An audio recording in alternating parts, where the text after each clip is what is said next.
Michael Jackson collapsed to his knees in the middle of Heal the World, his sequined glove trembling as he reached toward a child in the front row. 60,000 people watched in stunned silence as the king of pop abandoned his choreography, his voice breaking on the microphone. What happened next would become the most emotional moment in concert history, a story that would redefine what it means to be human in front of the world's biggest stage. But how did we get here? How did a routine concert in London become a moment that would leave grown men crying and change Michael Jackson forever? It was July 15, 1988. Wembley Stadium pulsed with anticipation as 72,000 fans created a human sea of excitement. This was Michael Jackson's Bad World Tour, the most ambitious concert series ever attempted. The stage setup alone cost $2 million, featuring hydraulic platforms, pyrotechnics, and a sound system that could be heard 3 miles away. Michael had performed this show 47 times already. Every move was choreographed to perfection, every note rehearsed until it became second nature. His team of dancers, musicians, and technicians operated like a military unit. Nothing was left to chance. Backstage, Michael sat in his dressing room, methodically applying his stage makeup. His assistant noticed something different tonight. He kept glancing toward the backstage monitor showing the crowd filing in. "Michael, you've been watching that screen for 20 minutes, his assistant said. "Something bothering you?" Michael didn't answer immediately. On the screen, a section near the front caught his attention.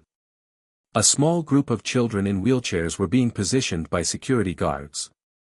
Among them was an 8-year-old boy wearing a Michael Jackson t-shirt that was 3 sizes too big for his frail frame. "Who arranged for those kids to be there?" Michael asked quietly. "Make-A-Wish Foundation. They requested front row access for terminally ill children. Standard protocol." But this wasn't standard for Michael. He'd never really focused on individual faces in the crowd before. Tonight was different. The show began like a thunderclap. Michael emerged from beneath the stage as thousands of camera flashes created a lightning storm effect. "Wanna be startin' somethin" exploded across Wembley, and the crowd became a living organism of pure energy. For 90 minutes, Michael delivered perfection. His moonwalk during Billie Jean lasted 30 seconds longer than usual. His voice during Man in the Mirror reached notes that seemed impossible. The audience was completely under his spell. Then came Heal the World. This was always the emotional centerpiece of the show, the moment when Michael connected with his message of global unity and love for children. The stage lights dimmed to a soft golden glow. A children's choir joined him from the wings, their voices creating an angelic harmony that filled the massive stadium. "Heal the world, make it a better place, for you and for me and the entire human race." Michael sang the first verse flawlessly, his eyes scanning the crowd as usual.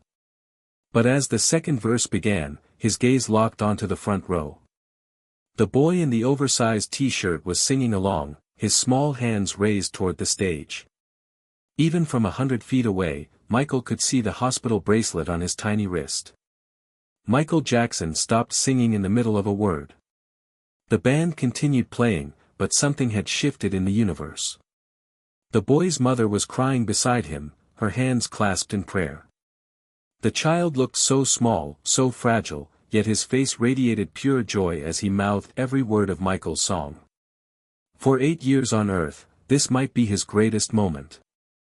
Michael's professional instincts told him to keep performing. 72,000 people had paid to see a show. Television cameras were broadcasting to millions more. His management, his record label, his entire career depended on delivering perfection. But something deeper was calling.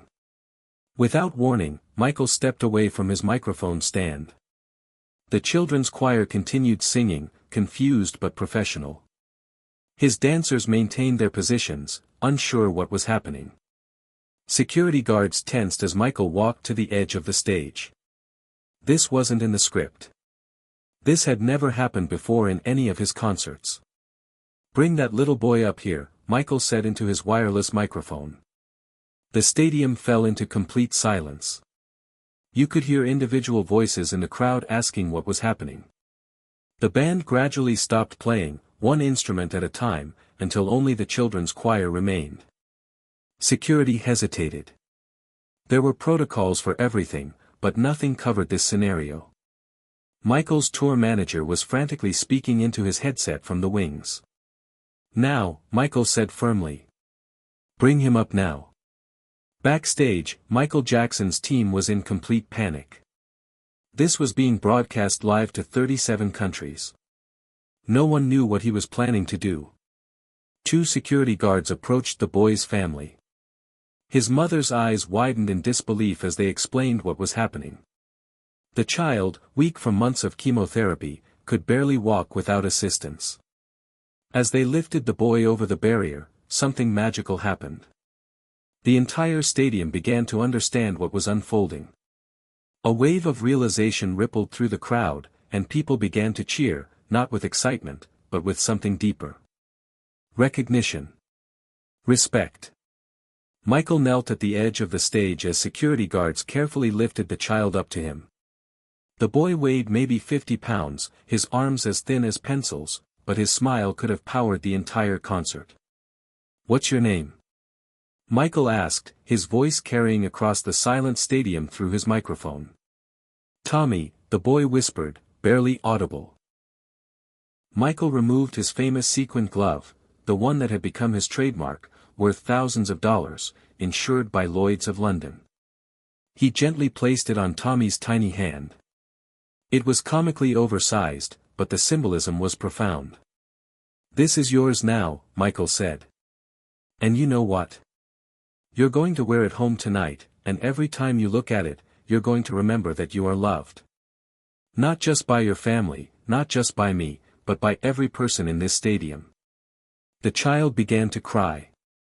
Not from sadness, but from overwhelming joy that seemed too big for his small body to contain. But Michael wasn't finished. He stood up, still holding Tommy, and addressed the crowd directly. "Sometimes we forget," he said, his voice echoing across Wembley Stadium. "We get so caught up in our own lives that we forget there are angels walking among us.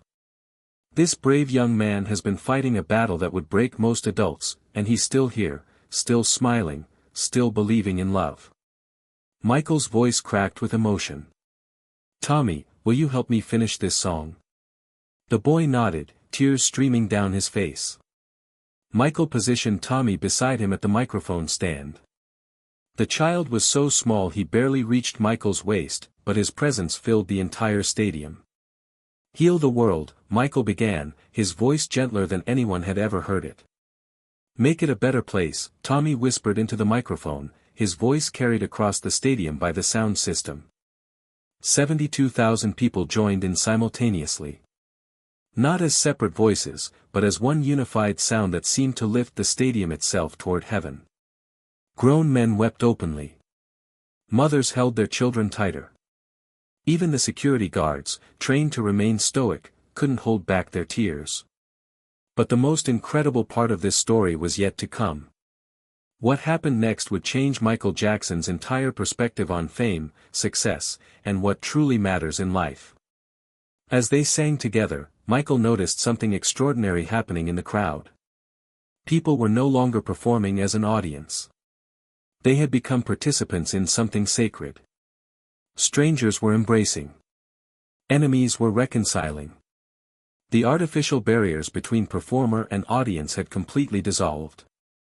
Michael realized this wasn't about his voice, his dancing, or his entertainment value. This was about human connection in its purest form. When the song ended, Michael made another unprecedented decision. He sat down on the stage, cross-legged like a child, with Tommy beside him. For 5 full minutes, in front of 72,000 people, they just talked. Michael asked Tommy about his favorite subjects in school, his pet dog, his dreams for the future. Tommy told Michael about the hospital, about the other sick children he'd met, about how music helped him forget the pain during treatments. The stadium remained completely silent, as if everyone understood they were witnessing something holy. Finally, Michael stood up and made one last announcement. Tommy, you've taught me something tonight. You've reminded me that the real magic isn't in the lights or the dancing or the costumes. It's in moments like this, when we remember we're all in this together." He paused, looking out at the sea of faces. "Everyone here tonight has been touched by your courage. You've healed all of us." The ovation that followed lasted 17 minutes. It was the longest standing ovation in Wembley Stadium history, breaking the record previously held by a 1986 Queen concert. Security carefully lowered Tommy back to his family, but not before Michael whispered something in his ear that no microphone picked up. After the concert, Michael's behavior backstage was unlike anything his team had ever seen. Usually, he would immediately retreat to his dressing room, exhausted from the performance. That night, he insisted on meeting with every sick child who had attended the concert. For 2 hours after the show officially ended, Michael sat with families, signed autographs, took pictures, and listened to stories. He cancelled his usual post-concert routine and instead created an impromptu meet and greet that his management would later call "the night everything changed." But the real magic was still unfolding. Word spread quickly through the media about what had happened at Wembley. But unlike typical celebrity news, this story transcended entertainment journalism. Medical journals wrote about the therapeutic power of joy. Psychology Today published an article about the healing effects of public recognition and love. The Make-A-Wish Foundation reported a 400% increase in donations within 2 weeks. 3 months later, Michael received a letter that would become one of his most treasured possessions. It was from Tommy's mother. "Dear Michael," it began. "Tommy passed away peacefully in his sleep last Tuesday. His final weeks were the happiest of his life. He wore your glove every day, even to his medical treatments. He told every doctor, every nurse, every visitor about the night when Michael Jackson stopped his concert just for him. You gave my son something no medicine could provide, the knowledge that he mattered, that his life had meaning, that he was loved by the world. In his final moments, he was humming, 'Heal the World.' Thank you for seeing him. Thank you for stopping everything for him. Thank you for showing all of us what love looks like." Michael kept that letter in his personal safe for the rest of his life. The sequined glove became a symbol of something much larger than fashion or marketing. Michael began incorporating regular stops during his concerts to connect with sick children in the audience. What started as a spontaneous moment of compassion became a cornerstone of his performances. Subscribe and comment below. This story shows us something powerful about putting humanity first, and there's more to learn from Michael's transformation. By 1995, Michael had personally met with over 3,000 terminally ill children through his concerts and hospital visits. He established a fund specifically for families dealing with childhood illness, contributing millions of dollars anonymously. The media rarely reported these acts of charity because they happened away from cameras, without publicity teams or photo opportunities. But the children remembered. And their families never forgot. Medical professionals began documenting what they called the Michael Jackson effect, a measurable improvement in young patients' conditions after they attended his concerts or met him personally. The combination of joy, recognition, and feeling valued created physiological changes that complemented traditional medical treatment. Dr. Sarah Martinez, a pediatric oncologist who worked with many of Michael's young fans, explained it this way: when a child feels truly seen and celebrated, their entire body responds. We would see improvements in appetite, sleep patterns, even white blood cell counts after these encounters. It wasn't magic. It was love manifested in a way that the body could recognize and use for healing. The Wembley Stadium incident became a turning point not just for Michael, but for how the entertainment industry approaches social responsibility. Other artists began incorporating charitable elements into their performances, but few matched the spontaneous authenticity of what Michael had created.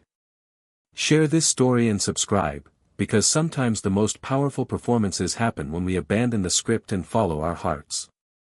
Years later, when Michael faced his own struggles with fame, addiction, and public scrutiny, he would often return to that moment at Wembley. In a 2005 interview, he reflected on that night. People ask me what my greatest performance was. They expect me to talk about the Motown 25 moonwalk, or the Super Bowl halftime show. But my answer is always the same: it was the night I stopped performing and started being human. That's when I learned that entertainment without compassion is just noise. The sequined glove that Tommy wore that night was eventually donated to the Children's Hospital of Philadelphia, where it remains on display in the pediatric oncology ward. A small plaque beneath it reads, "In memory of Tommy Martinez and all brave children fighting impossible battles. Love wins." But perhaps the most lasting impact of that Wembley night was how it changed Michael's understanding of his own legacy. He realized that his music, his dancing, his artistic innovations would eventually be surpassed by other performers. What could never be replicated or outdone was the moment when he chose love over performance, humanity over perfection. In his personal journal, found after his death in 2009, Michael wrote about that night, "I thought I was there to heal the world with my music. I didn't realize the world was there to heal me with its love. Tommy taught me that the most powerful thing we can do is see each other, really see each other, and say, 'You matter. Your pain matters. Your joy matters.